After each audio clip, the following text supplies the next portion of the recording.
안녕하세요. 예스진입니다. 이번 영상은 닐 도널드 월시의 생애 2%에서 삶을 변화시킬 수 있는 도구인 재맥락화와 연민에 대한 내용입니다. 닐은 삶을 변화시킬 수 있는 가장 강력한 도구는 감사라고 이야기합니다. 거기에 수반되는 두 번째 도구로 재맥락화를 이야기하는데요.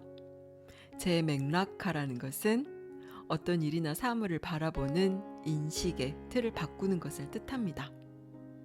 또한 세 번째 도구로 연민을 이야기하는데요. 재맥락화와 연민을 통해서 어떻게 삶을 변화시킬 수 있을까요? 앞에서 우리는 감정은 경험이 만들어내는 산물이 아니라 감정이 경험을 만들어낸다는 것을 알았습니다. 이 말은 엄청난 의미를 품고 있는 말인데요.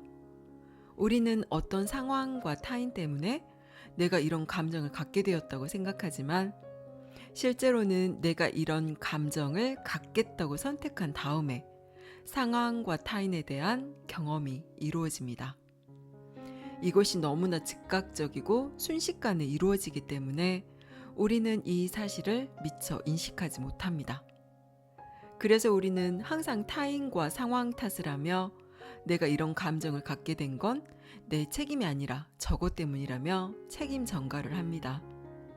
타인을 비난하고 상황 탓을 하며 징징거리는 것은 가장 쉽고 편한 방법입니다. 하지만 그런 방법으로는 내 삶에 대한 주도권을 상황과 타인에게 주어버린 채 그 어떤 해결책도 발견하지 못하고 늘 같은 쳇바퀴만을 빙빙 돌게 될 뿐입니다. 내가 갖는 감정에 대한 책임이 타인이나 상황이 아닌 온전히 나에게 있음을 알고 인정할 때에야 우리는 자기 삶의 주도권을 되찾고 늘 반복되는 삶의 고리에서 나올 해결책을 찾게 됩니다. 뭐든 남 탓하고 싶어하는 유아적인 마인드에서 벗어날 때야 우리는 진정한 어른이 되는 것이죠. 자, 그럼 재맥락화와 연민을 통해 어떻게 삶을 바꿀 수 있을까요? 책 내용을 살펴보겠습니다. 재맥락화. 이 놀라운 도구를 이용해 당신은 사실을 만들어내는 데이터를 변경할 수 있다. 그 사실이 생각을 형성하고 생각은 감정을 만들어내며 감정은 현재 어떤 순간의 경험을 창조해낸다. 재맥락화는 말 그대로 새로운 맥락을 만들어 삶에서 일어나는 사건과 상황은 물론 삶 자체를 새로운 틀에 담아내는 것이다.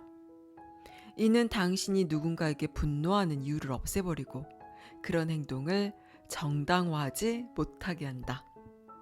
이 놀라운 도구는 당신의 관점을 재배치하고 삶에서 일어나는 일을 놀랍도록 다른 맥락에서 볼 수 있게 해준다. 재맥락화는 당신을 도발하고 부르고 초대하고 힘을 부여해 삶을 새로운 방식으로 보게 하고 삶에 다른 의미를 부여하며 다른 목적을 세우게 하고 완전히 다른 맥락에 삶을 놓아둔다는 것이다. 재맥락화는 당신을 창조의 바퀴 중심으로 초대해 지금 이 순간 당신의 목적을 완성하는데 이상적인 조건과 상황을 만들어낼 때 주변의 다른 영혼과 협력하는 당신의 모습을 그려준다. 재맥락화는 목적 자체, 즉 영혼의 의제와 당신의 영혼이 시작한 신성한 여행을 새로운 맥락에 두게 한다. 이거야말로 당신의 삶을 진실한 시선에서 보고 모든 사건을 새로운 방식으로 보는 것이다. 재맥락화를 통해 자아를 실현한 존재가 될 수 있다. 그렇게 되면 당신이 세상을 헤쳐나가는 방식이 송두리째 바뀐다. 한 가지 예를 들어보자. 재맥락화를 하면 다시는 결코 당신이 좋아하지 않는 일을 하지 않으며 당신이 하고 있는 일을 결코 싫어하지도 않게 된다. 일이 기쁨이 되는데 이는 당신이 일이란 무엇인지에 대한 전체적인 틀을 재정립했기 때문이다. 전에는 일이란 세금을 내고 책임지며 살아가고 사랑하는 이들을 돌보기 위해 해야 할 일을 하는 생계를 위한 밥벌이로 생각했다. 하지만 이제는 단순히 생계를 넘어 삶이라는 것을 알게 되었다. 일은 명함에 적힌 당신이 아니라 영적 존재인 당신을 말해준다. 그것이 중요하다는 것을 갑자기 깨닫게 된 것이다. 당신의 일은 목적을 이루기 위한 수단이다.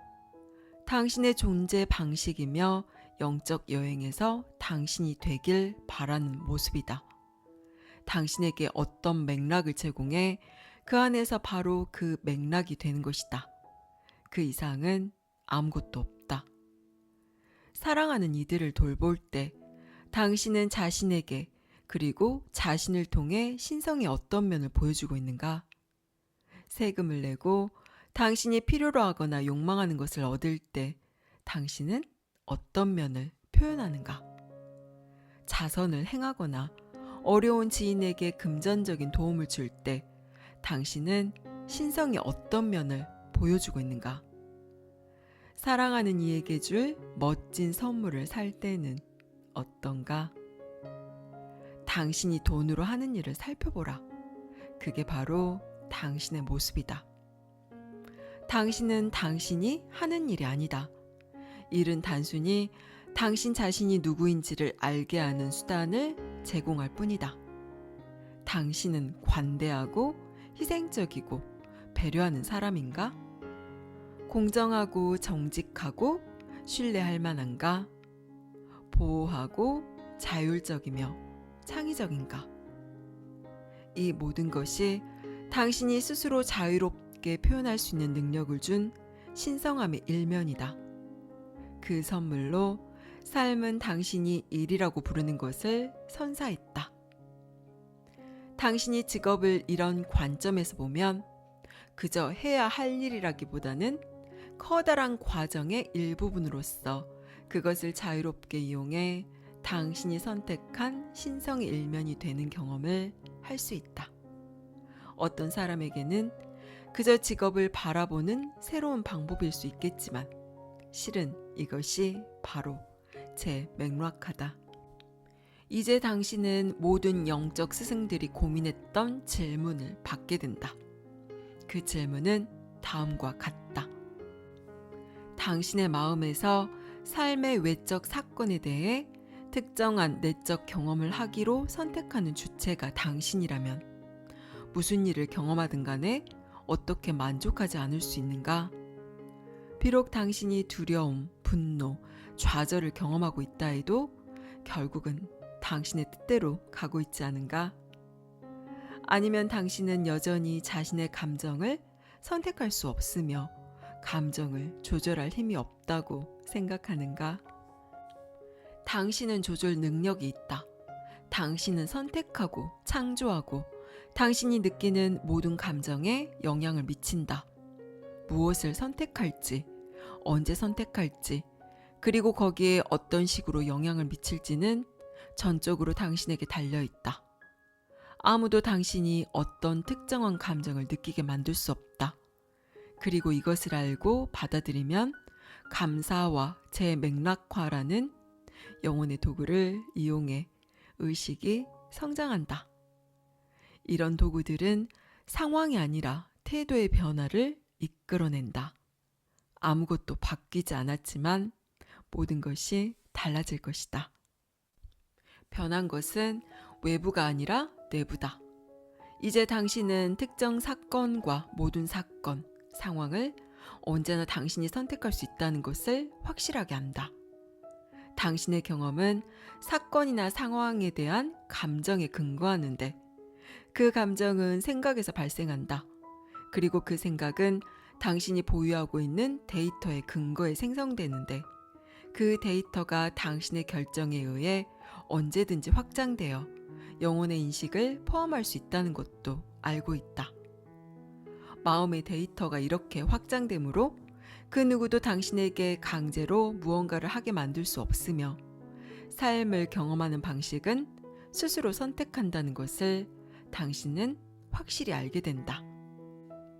두려움 없이 사자의 목구멍 안을 자세히 들여다볼 수 있지만 거미를 보고 움찔할 수도 있다. 절벽에 튀어나온 바위를 떨지 않고 걸을 수 있지만 자기 집에서 걸어 나오는 길에서 흠칫 놀랄 수도 있다. 선택은 당신의 몫이다. 언제나 당신에게 달려 있었다.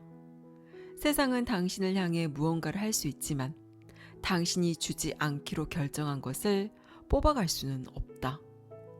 감사와 제 맥락화와 같이 강력한 도구를 사용해 중요한 단 하나에 지속적으로 초점을 맞추면 당신은 자신이 다스리는 왕국의 군주로서 왕족의 자리에 앉게 된다.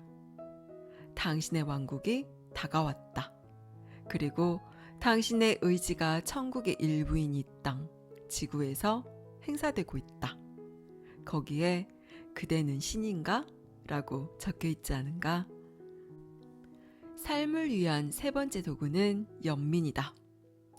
완성은 현재 순간에 주어진 의식 수준을 감안해 상황, 조건, 사건이 허락하는 최고 수준에서 신성함을 표현하고 경험하는 당신의 총체로 정의된다는 점을 기억하라.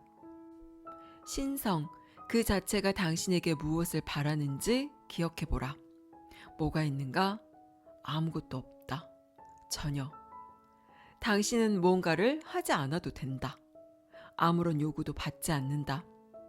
삶의 전 과정은 자유의지를 행사하는 것이다. 자유의지가 의미하는 바는 명확하다.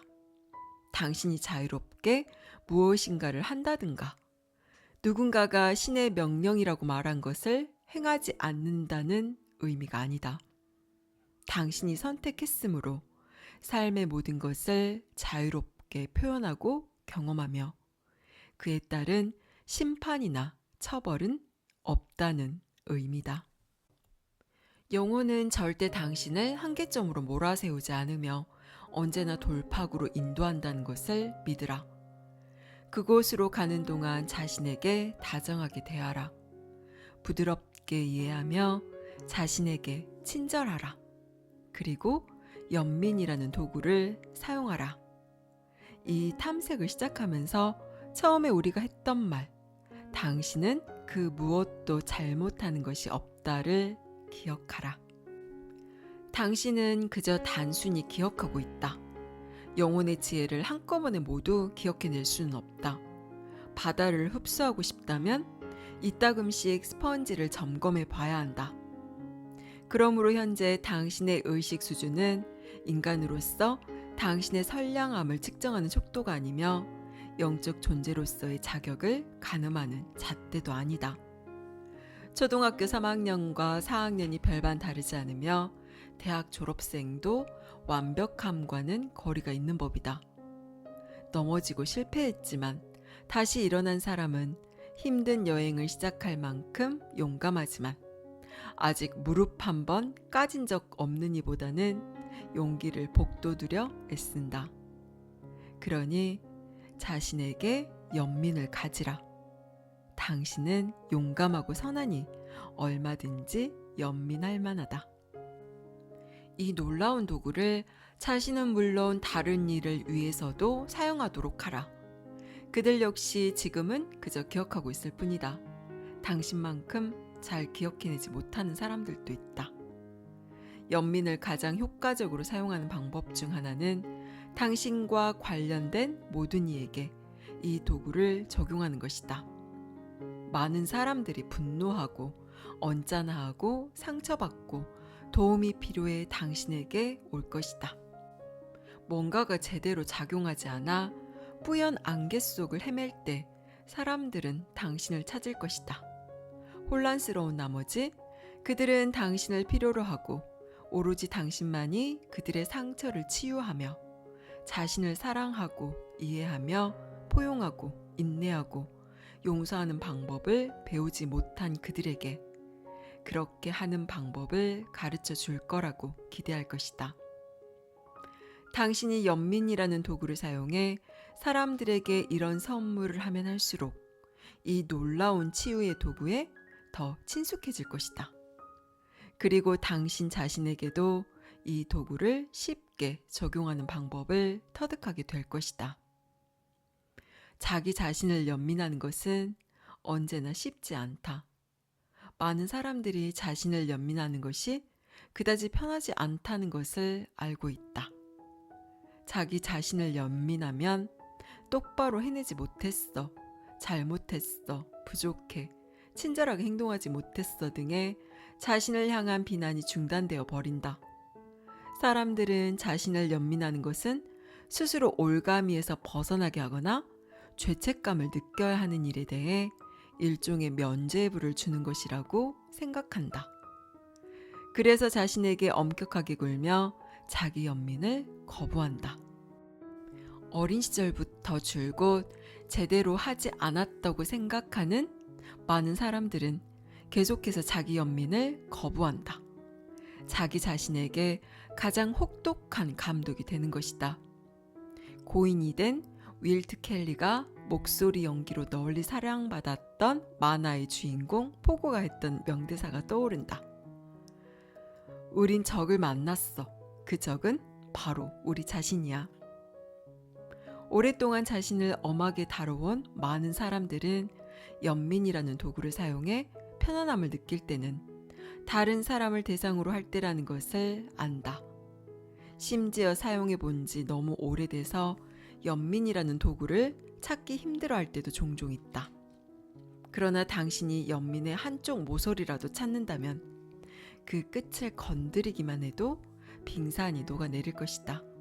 그 효과는 매우 즉각적이다.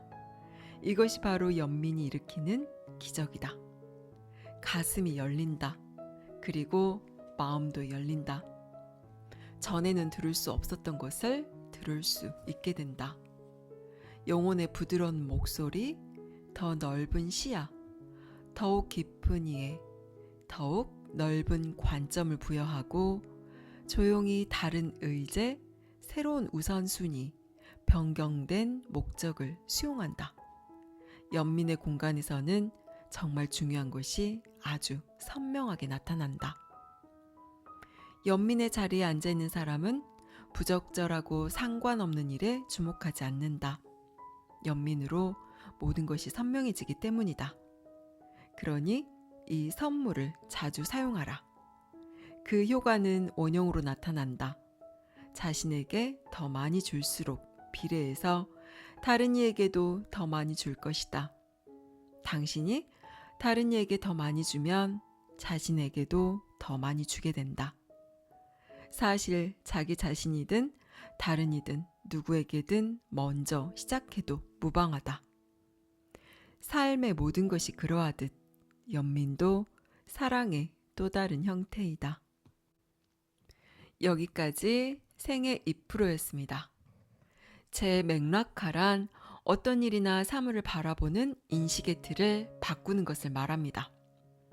우리는 제 맥락화를 통해서 사실을 만들어내는 데이터를 변경할 수 있고 그로 인해 새로운 생각을 형성할 수 있고 감정을 만들어낼 수 있으며 그 감정은 현재의 경험을 창조해내게 됩니다. 제 맥락화를 하기 위해서는 우선 자기 삶의 주체로서 자신을 확실하게 세워야 합니다. 똑같은 일이라도 내가 선택해서 하는 것과 남이 시켜서 억지로 하는 것과는 그 일에 대한 감정과 경험이 완전히 달라지기 마련입니다.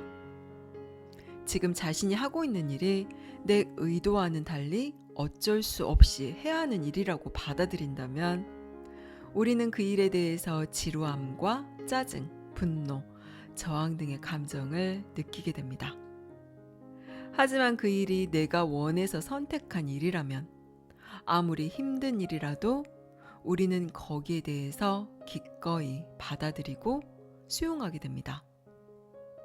제 맥락화는 우리가 삶에서 하는 모든 일들, 내 삶에 일어나는 모든 일들이 내 선택에 의해 일어나는 일임을 알아차리는 것입니다. 실제로 우리 삶에서 일어나는 모든 일은 나를 통해, 나를 위해, 나에 의해 이루어집니다. 내 의지에 반해서 일어나는 일은 없으며 내가 선택하지 않고 내가 행하는 일은 없습니다. 이것을 자세히 바라보고 알아차릴 수 있다면 우리는 우리 삶에 일어나는 모든 상황과 내가 지금 하고 있는 일에 대한 해석과 경험이 완전히 달라질 수가 있는 것입니다. 자기 삶에 대한 책임이 온전히 자신에게 있음을 알아차리세요. 상황 탓, 타인 탓하며 징징거리는 어린아이의 어리석음에서 벗어나세요. 삶에서 그 어떤 일이 일어나든 내가 선택한 일임을 알아차리고 거기에서 내가 무엇을 느끼고 경험할지 또한 온전히 나의 선택임을 기억하세요. 자기 삶의 주인으로 자신을 똑바로 세워야 그 무엇의 노예로 질질 끌려가는 삶에서 벗어날 수 있습니다. 감사합니다. 사랑합니다.